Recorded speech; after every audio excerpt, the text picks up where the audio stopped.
período entre 1888 até 1985 foi um período com muitos momentos turbulentos na história brasileira, que envolveu mudanças políticas, sociais, econômicas e culturais. Aqui vou tentar resumir alguns dos principais fatos e eventos desse período. Então vamos lá. Em 1888, o Brasil aboliu a escravidão com a Lei Áurea, sancionada pela Princesa Isabel, filha de Dom Pedro II. Essa lei libertou cerca de 700 mil escravos que ainda existiam no país, mas não garantiu nenhuma compensação ou alternativa para eles se inserirem na sociedade. A abolição também gerou insatisfação entre os fazendeiros e os republicanos, que queriam acabar com o regime monárquico. Já em 1889, o Brasil se tornou uma república, após um golpe militar liderado pelo Marechal Deodoro da Fonseca, que depôs Dom Pedro II. O Brasil passou a ser governado por presidentes eleitos indiretamente pelo Congresso Nacional, em um sistema conhecido como República Velha ou Primeira República. Esse período foi marcado pela hegemonia das oligarquias agrárias, principalmente de São Paulo e Minas Gerais, que se revezavam no poder através de um acordo chamado Política do Café com Leite.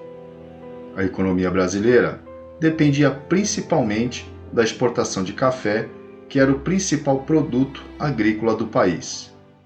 Em 1930, o Brasil viveu uma revolução que pôs fim à República Velha e iniciou então a Era Vargas, um período de 15 anos em que Getúlio Vargas governou o país com diferentes regimes políticos.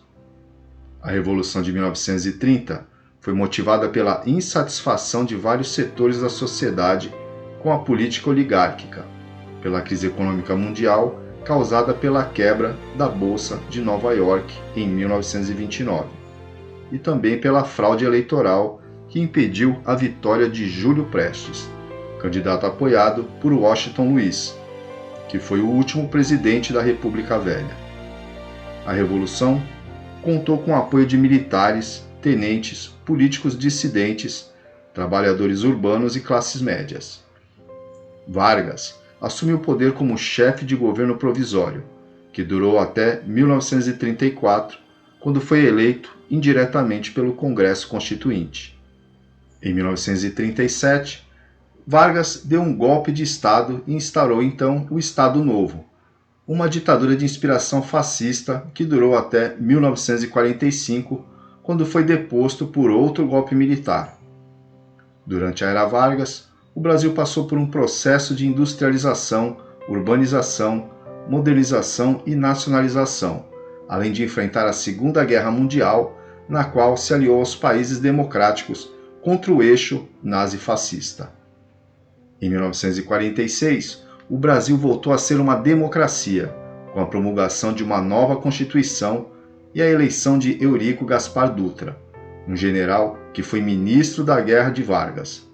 Esse período ficou conhecido como República Populista ou Segunda República e ela durou até 1964. Foi caracterizado pela alternância de governos civis e militares, pela ampliação dos direitos sociais e políticos, pela consolidação do desenvolvimento industrial e pela emergência de novos atores sociais, como os trabalhadores, os estudantes, os intelectuais e os artistas.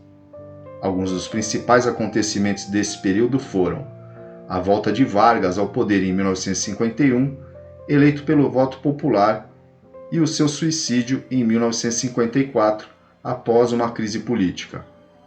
A construção de Brasília, que foi a nova capital do país, inaugurada em 1960 pelo presidente Juscelino Kubitschek, que também promoveu o Plano de Metas, foi um projeto de aceleração do crescimento econômico. Houve também a renúncia de Jânio Quadros em 1961, após 7 meses de governo, e a posse de João Goulart, seu vice, que enfrentou forte oposição dos setores conservadores e militares por defender reformas de base como a agrária, a urbana, a educacional e a tributária. Em 1964, o Brasil sofreu um golpe militar que derrubou João Goulart e iniciou então a ditadura militar, um regime autoritário que durou até 1985. O golpe contou com o apoio de parte da sociedade civil, da imprensa, dos empresários, dos Estados Unidos e da Igreja Católica, pois temiam uma suposta ameaça comunista no país. Os militares governaram o país através de atos institucionais que suspendiam direitos e garantias constitucionais, caçavam mandatos, censuravam a imprensa e a cultura, reprimiam e torturavam os opositores, além de controlarem as eleições. O regime militar teve 5 presidentes, que foi Castelo Branco, Costa e Silva, Médici, Geisel e Figueiredo. Durante a ditadura, o Brasil passou por um período de crescimento econômico, conhecido como Milagre Brasileiro, mas também por uma profunda crise social, marcada pela desigualdade, pela inflação, pela dívida externa e pela violação dos direitos humanos. A resistência ao regime se manifestou de diversas formas, como a luta armada, as greves operárias, as mobilizações estudantis, as campanhas pela anistia e pelas diretas já, além da produção artística e cultural. Já entre 1985 até 1988, foi o início da Nova República, que foi um período de redemocratização do país após a ditadura militar. Veja alguns dos principais fatos e eventos desse período. Em 1985, Tancredo Neves foi eleito indiretamente pelo Colégio Eleitoral como o primeiro presidente civil após o regime militar. Ele derrotou Paulo Maluf, o candidato apoiado pelos militares, com o apoio da Aliança Democrática, que era uma coalizão entre PMDB e a Frente Liberal, que indicou José Sarney como vice-presidente. Tancredo, porém, não chegou a tomar posse, pois ficou gravemente doente na véspera da cerimônia e acabou falecendo em abril. Logo em seguida, José Sarney assumiu o cargo em seu lugar, dando início ao seu governo marcado por crises econômicas, sociais e políticas. Em 1986, Sarney lançou o Plano Cruzado, uma tentativa de conter a inflação que chegava a 20% ao mês e estimular o consumo. O plano consistia em mudar a moeda de cruzeiro para cruzado, congelar os preços e os salários e criar o gatilho salarial que ajustava os salários sempre que a inflação atingisse 20%. O plano teve um efeito positivo inicial, mas logo se mostrou insustentável, gerando desabastecimento, recessão e descontentamento popular. Sarney lançou ainda outros planos econômicos, como o Cruzado II, o Plano Bresser e o Plano Verão, mas nenhum deles conseguiu resolver os problemas estruturais da economia brasileira. Em 1987, o Brasil declarou moratória, ou seja, suspendeu o pagamento da dívida externa que havia se acumulado durante o regime militar e a crise do petróleo. Essa medida provocou o isolamento do país no cenário internacional e dificultou o acesso a novos empréstimos e investimentos. O Brasil só voltou a negociar com os credores internacionais em 1988, após a intervenção do FMI e a adesão ao Plano BRAD, que previa a renegociação da dívida com descontos e garantias. Em 1988, o Brasil promulgou a sua Constituição Cidadã, a 7ª da história do país e a mais democrática até então. A Constituição foi elaborada por uma Assembleia Constituinte, formada por deputados e senadores eleitos em 1986, e contou com a participação da sociedade civil, que apresentou mais de 120 emendas populares. A Constituição estabeleceu os princípios da soberania popular, da separação dos poderes, dos direitos e garantias fundamentais, da cidadania, da dignidade da pessoa humana, dos valores sociais do trabalho e da livre iniciativa, além da pluralidade política e da defesa do meio ambiente.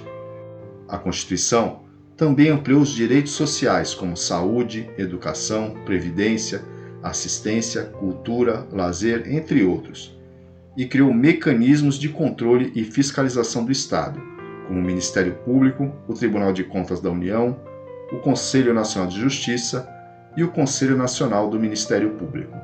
E como podemos ver, a história do Brasil entre 1888 até 1988, ou seja, foram 100 anos aí, ela foi marcada por muitos conflitos, contradições e perspectivas diferentes, que podem ser interpretadas de várias formas, dependendo do ponto de vista de quem ouve, mas eu quero deixar claro que não existe apenas uma única versão da história, mas sim várias narrativas que tentam explicar e compreender os fatos e os seus significados.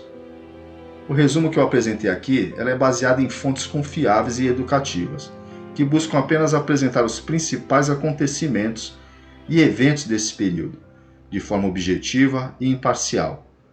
No entanto, isso não significa que esse resumo seja neutro ou isento de qualquer visão política ou ideológica. Afinal, toda a história é escrita por alguém, que tem seus próprios valores, interesses, opiniões e posicionamentos. Além disso, toda a história é lida por alguém, que também tem seus próprios critérios, expectativas, sentimentos e questionamentos. Logo aqui abaixo na descrição, eu estarei deixando uma sugestão de livros para leitura, que podem ser adquiridos pelo nosso link. Adquira nossos produtos através do nosso link, que isso ajuda a manter o nosso canal ativo. Obrigado por assistir e até o próximo vídeo. Tchau!